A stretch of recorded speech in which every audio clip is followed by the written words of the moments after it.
Assalamualaikum warahmatullahi wabarakatuh. Selamat datang kembali di channel Pen in Fashion, channel yang menyuguhkan video cerita bergambar seputar misteri. Simak terus video dari kami.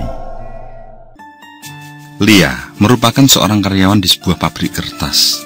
Dirinya yang seorang perantau dari luar daerah memilih tinggal di tempat kos yang letaknya cukup jauh dari area pabrik daripada harus mengontrak rumah. Lia berniat untuk mendapatkan pengalaman kerja di pabrik tersebut sebelum nantinya pergi merantau ke luar negeri sebagai TKW, sebagaimana kebanyakan dilakukan para gadis di kampungnya. Pemilik pabrik tersebut bernama Pak Dirga. Anehnya, si bos itu tidak pernah mau memperkenalkan dirinya pada para karyawan, tidak seperti para bos-bos pabrik lain pada umumnya. Yang lebih aneh lagi adalah, para atasan pabrik juga ikut menutupi nama dan status mereka. Hal itu pun membuat para karyawan menjadi acuh, karena dirasa Pak Dirga maupun petinggi lain teramat sombong.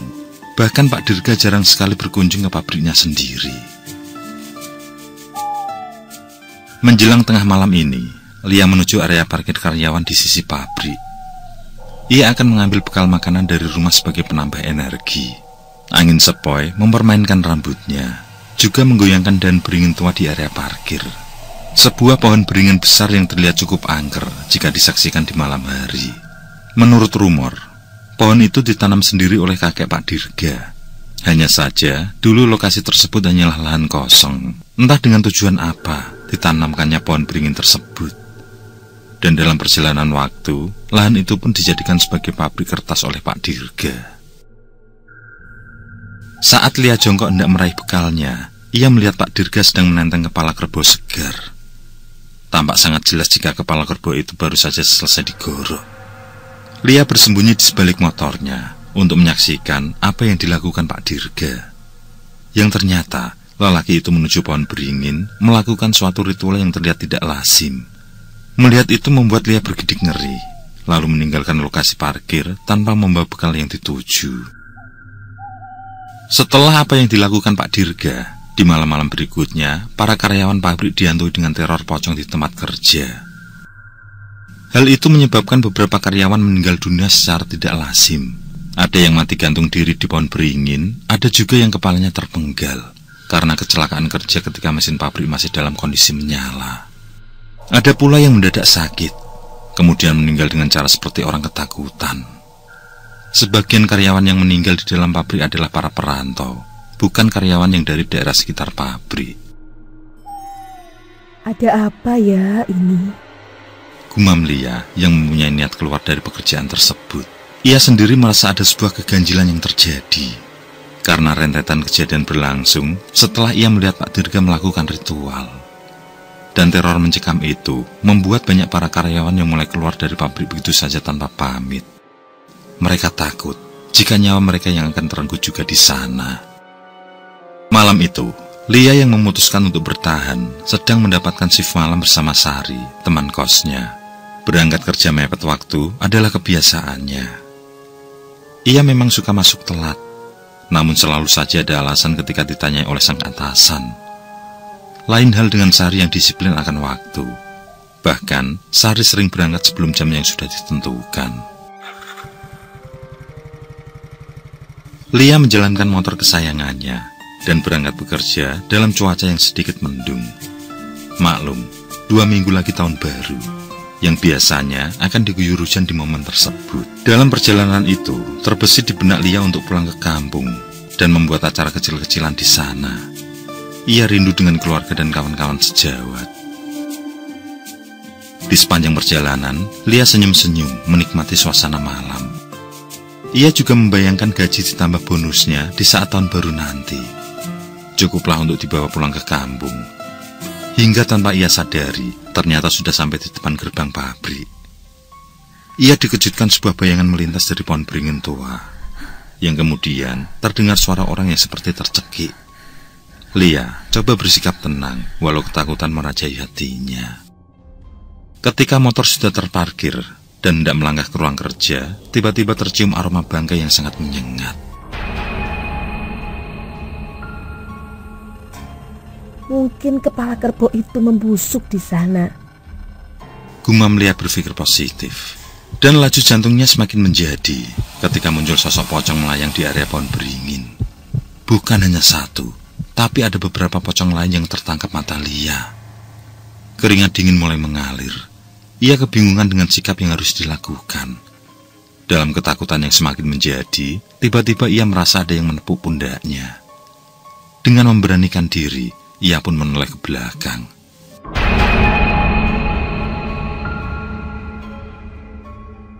Dan sesosok pocong sangat dekat dengan wajahnya.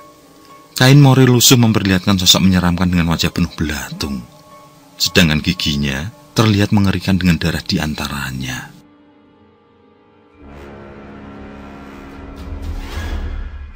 Seketika, Lia berteriak sekuat tenaga. Namun itu hanyalah teriakan kosong. Sama sekali tidak ada suara yang keluar dari mulutnya, seperti tercekat di tenggorokan. Lia. Terdengar suara Sari yang membuat Lia langsung menoleh. Dan benar saja, Sari menjadi penolong bagi dirinya di malam itu. Yang dengan kehadiran Sari, maka lenyaplah sosok pocong, serta bau busuk yang menyengat. Kamu kenapa? Kok terlihat ketakutan begitu? Tanya Sari, melihat kawannya penuh kepanikan. Bukan jawaban yang didapat, tapi Lia langsung menggandeng Sari menuju tempat kerja. Setibanya di lobi, sebelum melanjutkan ke lantai atas, mereka memasuki sebuah lorong yang desas-desusnya terbilang angker. Suasana sedikit mencekam, ditambah dengan hawa lembab yang menjadikan suasana sunyi. Hanya Lia dan Sari saja yang sedang melewati lorong itu. Sari sendiri masih menyimpan tanda tanya besar dan hanya terdiam di samping Lia. Bau anyir darah dan bau bunga melati bercampur aduk tercium dari semua penjuru lorong. Sari yang mulai merasa ada keanehan langsung menggandeng tangan Lia. Kerut wajahnya mulai berubah ketika mereka sudah memasuki ruangan yang luas dengan beberapa mesin pemotong kertas. Semakin hari, semakin menakutkan saja tempat ini. Apa kita harus mencari kerja di pabrik lain saja ya? Ucap Sari sembari mengganti pakaian kerjanya. Lia yang masih membayangkan kengerian yang ditemui hanya terdiam tanpa berucap apapun. Sungguh sebuah ketakutan yang mendalam. Namun sebisa mungkin ia pendam demi kenyamanan karyawan lain. Meski begitu, ia mempunyai niat segera keluar setelah tahun baru nanti. Di tengah riuhnya suara mesin pabrik, para karyawan pun mulai sibuk bekerja. Tidak ada canda tawa. Suasana di sana menjadi serius untuk bekerja, tanpa ada yang mengobrol sedikit pun. Karyawan pabrik yang bekerja bagaikan robot tanpa henti dan tanpa suara. Tumpukan pekerjaan mulai mereka garap satu persatu. Sampai tidak terasa, jam sudah menunjukkan pukul 10 malam. Waktu istirahat pun tiba. Lia berjalan menuju ruang bersih-bersih yang letaknya tidak jauh dari tempatnya bekerja. Namun ia terkejut ketika memasuki ruang tersebut. Tepat di depannya berdiri sosok pocong dengan wajah yang hancur lebur. Belatung menggeliat di seluruh wajahnya. Mata yang nyaris copot dengan darah yang mengucur deras, hingga menyebabkan bau anyir yang menusuk hidung. Tanpa pikir panjang, Lia pun berlari menuju tempat duduk Sari. Kamu kenapa kok ketakutan begitu, Lia? Tanya Sari dengan raut wajah panik. Barulah Lia menceritakan tentang apa yang dialaminya malam ini. Sedari kedatangannya tadi, ia telah diteror sosok pocong. Mendengar kisah itu membuat Sari menjadi gelisah. Ia ingat betul dengan dua kawannya yang telah meninggal dengan tidak wajar, yakni ditemui sosok pocong dan diteror di setiap waktunya. Sari pun memberi saran agar Lia segera keluar dari pabrik tersebut. Baiklah, aku akan menemanimu, Lia. Kita keluar bareng-bareng, ucap Sari penuh keseriusan. Dan untuk lebih jelasnya, Sari akan menceritakan secara detail saat di kos nanti. Di jam istirahat itu, Lia memutuskan untuk minta izin pulang. Perasaannya sangat kacau, sehingga ia tidak bisa berkonsentrasi dalam bekerja. Ketika sampai di tempat parkir, terlihat motor Lia yang sudah berpindah tempat berada di paling ujung. Mungkin dipindah oleh karyawan lain yang iseng. Sejenak ia mengawasi sekeliling, sepi. Tidak ada siapapun di sekitaran. Sembari menelan ludah, ia terlihat sangat ketakutan. Ada rasa trauma yang menghantuinya. Setelah dirasa aman, Lia pun bergegas mengambil motornya. Namun berkali-kali di starter, motor itu tidak menyala. Lia yang kebingungan pun berniat mencari bantuan. Tapi sebelum ia turun dari motor, tepat di depannya berdiri sosok berperawakan besar, tinggi, dan berbulu lebat. Saat diamati dengan seksama, sosok mengerikan itu memiliki taring yang panjang dan tajam. Sosok itu memandangi Lia seolah ingin menyantapnya. Lia yang hanya bisa terdiam memandangi sosok itu, kali ini nyalinya terkuras. Ia pun roboh tidak sadarkan diri bersama motornya. Setelah sadar, malam itu Lia dibonceng oleh Sari, sedangkan motornya ditinggal di parkiran pabrik. Sesampainya di kos, Lia kembali pingsan. Sari pun segera membawa masuk Lia dengan sangat terburu-buru. Tapi ia merasa ada yang tidak beres pada temannya itu. Badan Lia terasa sangat berat. Sari seperti sedang menggendong dua orang sekaligus. Padahal perawakan Lia sangat langsing. Meskipun begitu, Sari tetap menggendong Lia tanpa minta bantuan kawan kos lain. Maklumlah, waktu sudah dini hari. Tidak enak jika membangunkan mereka yang sudah capek. Dengan setia, Sari menunggu Lia hingga tersadar. Sudahlah, Lia. Besok kita berhenti saja kerja. Semua demi kebaikan kita. Sari seolah ikut merasakan ketakutan Lia. Dengan lirih, Lia menjawab, kalau ia akan mengambil cuti saja beberapa hari ke depan. Barangkali suasana akan membaik. Hari demi hari, Lia masih berada di kamar kosnya. Ia ditemani Sari ketika belum berangkat bekerja dan setelah pulang kerja. Sari senantiasa menjaga dan menemani teman kosnya itu. Namun setelah 5 hari berlalu, keadaan Lia juga tidak kunjung membaik. Bahkan yang Sari temui, Lia sering melakukan hal aneh. Lia juga sering terlihat ketakutan. Ketika ditanya, Lia hanya menjawab bahwa yang sedang ia rasakan adalah lemas, mual, dan kepalanya pusing. Sari yang melihat kondisi kawannya itu pun menjadi bingung. Ia tidak tahu harus berbuat apa. Akhirnya, ia memberitahukan bahwa pocong yang ia lihat dulu di ruang ganti selalu mengikuti dirinya sampai 5 hari ini. Sosok pocong tersebut tiba-tiba muncul di hadapannya. Kadang juga berada di sampingnya.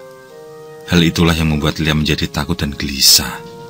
Ada perasaan jika ia akan meninggal seperti kawan kerja yang lain. Aku akan menghubungi keluargamu ya, biar mereka datang untuk menjemputmu, ucap Sari penuh kekhawatiran. Lia mengangguk. Mungkin memang itulah yang harus ia lakukan. Ada keluarga yang mendampingi dalam kondisi bagaimanapun. Saat Sari keluar hendak menuju wartel, ia berpapasan dengan ibu kos. Namanya adalah Ibu Tina. Seorang wanita lebih dari paruh baya yang mempunyai kos-kosan 2 pintu di sana. Selain para karyawan pabrik, kos tersebut juga diisi oleh para mahasiswa. Lia, kenapa, Sar? Kok beberapa hari aku tidak melihatnya? Tanya Bu Tina penasaran. Tidak menunggu waktu lama, Sari langsung mengajak Bu Tina untuk melihat sendiri kondisi Lia. Dan tanpa sepengetahuan mereka, Bu Tina adalah seorang yang paham dengan dunia spiritual. Di sana Bu Tina merasakan ada yang janggal dari penyakit Lia. Sewaktu masuk ke kamar, beliau sudah mengetahui jika di samping Lia ada sosok pocong berdiri tegak dengan wajah yang hancur. Bau anyir pun ia tangkap, termasuk pula bau tidak sedap dari seluruh ruangan. Dengan sigap, Bu Tina mengambil segelas air yang sudah berada di meja sebelah ranjang Lia. Sari memang selalu menyediakan segelas air di meja setiap kali ia akan pergi keluar. Hal itu dilakukan agar Lia tidak kerepotan jika haus. Sesaat kemudian Bu Tina memejamkan mata, lalu menyuruh Lia untuk meminumnya. Bukankah dia itu tidak mengganggumu? Lantas, kenapa kamu mengganggunya? Tanya Bu Tina pada Lia yang membuat Sari bergidik. Rupanya, Bu Tina menyediakan media bagi si pocong agar lebih mudah diajak berkomunikasi. Dan media tersebut adalah tubuh Lia. Karena Lia hanya tertawa, Bu Tina pun menyampaikan pesannya bahwa sosok itu jangan lagi mengganggu Lia dan para karyawan yang lain. Bu Tina juga minta pocong itu untuk kembali ke tempat asalnya. Namun sosok tersebut enggan menuruti permintaan Bu Tina karena memang pocong itu sengaja ditaruh di sana untuk membantu memperlancar penjualan pabrik. Akan tetapi, sosok itu tidak membantu dengan sukarela. Pasti akan selalu ada tumbal sebagai gantinya. Mengetahui hal itu, Butina tidak bisa berbuat banyak. Ia tidak ingin ikut campur dalam urusan seputar pabrik yang menyangkut hal umum. Yang terpenting sekarang adalah keselamatan Lia, anak kosnya yang dianggap baik. Beliau tidak rela jika Lia menjadi tumbal pabrik selanjutnya. Tanpa basa-basi dan banyak mengulur waktu lagi, Butina segera menetralisir tubuh Lia. Ditekannya ubun-ubun dengan halus, yang seketika itu Lia menjerit keras. Sesaat kemudian, mulai lemas dan terkulai tidak sadarkan diri.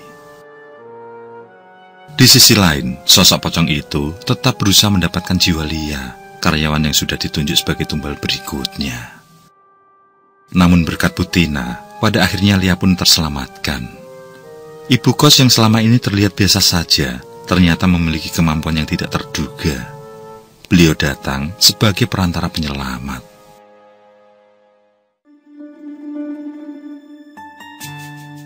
Kejadian tersebut membuat Sari dan Lia mengundurkan diri dari pekerjaannya di pabrik kertas.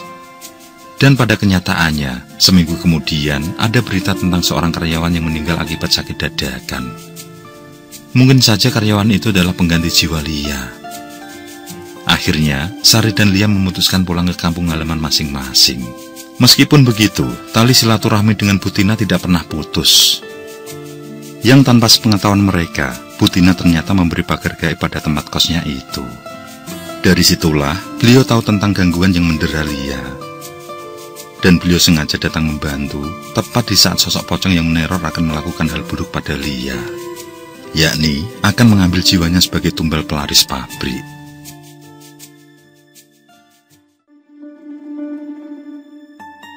Lima tahun sudah kejadian itu berlangsung.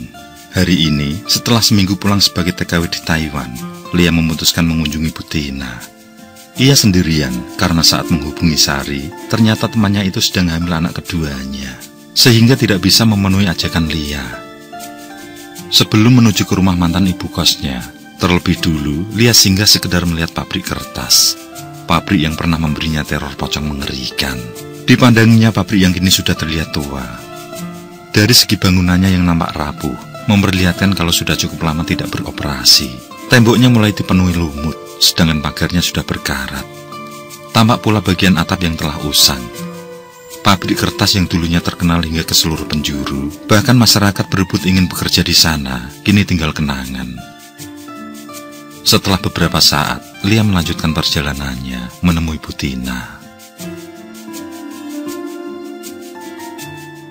Apa yang terjadi dengan pabrik tersebut, Bu? Ucap Lia setelah mengobrol cukup lama. Ia ingin menuntaskan rasa penasaran tentang pabrik tersebut. Tapi Butina tidak menjelaskan secara rinci. Beliau hanya memberitahu bahwa sang pemilik, yakni Pak Dirga, ditemukan meninggal dunia tertimpa dahan pohon beringin tua di lokasi parkiran pabrik. Dari kejadian itulah yang membuat pabrik menjadi goyang. Ditambah lagi generasi penerusnya, yakni istri dan kedua anaknya, juga meninggal dunia tanpa sebab yang pasti. Maka bangkrutlah pabrik tersebut. Dan semenjak saat itu tidak ada lagi yang mengurus. Beberapa kali disewa untuk satu usaha, namun tidak pernah bertahan lama. Para penyewa merasa tidak tenang, bahkan merasa terancam jiwanya. Bahkan ada yang secara belak-belakan menuturkan pengalamannya, bahwa selalu diteror oleh sosok pocong dan sosok makhluk besar bertaring panjang, yang mana sosok tersebut dianggap sangat berbahaya.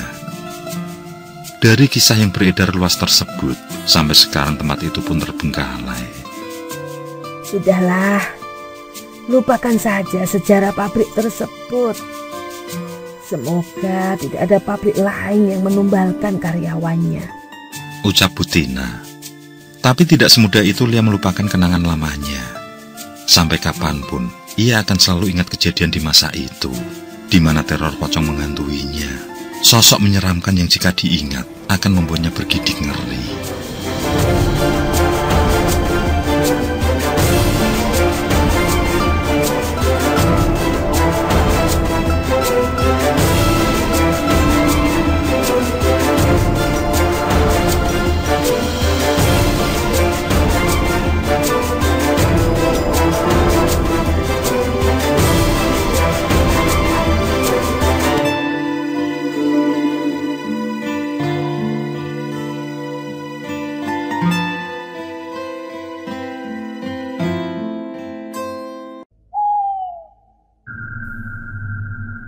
Oke, terima kasih. Semoga kawan-kawan terhibur, dan untuk ke depan, semoga channel ini bisa lebih baik lagi. Akhirul kalam, wassalamualaikum warahmatullahi wabarakatuh. Sesandingan hormat kali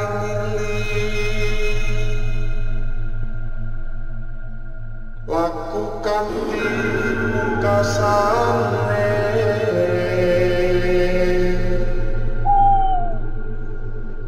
andap kersanengku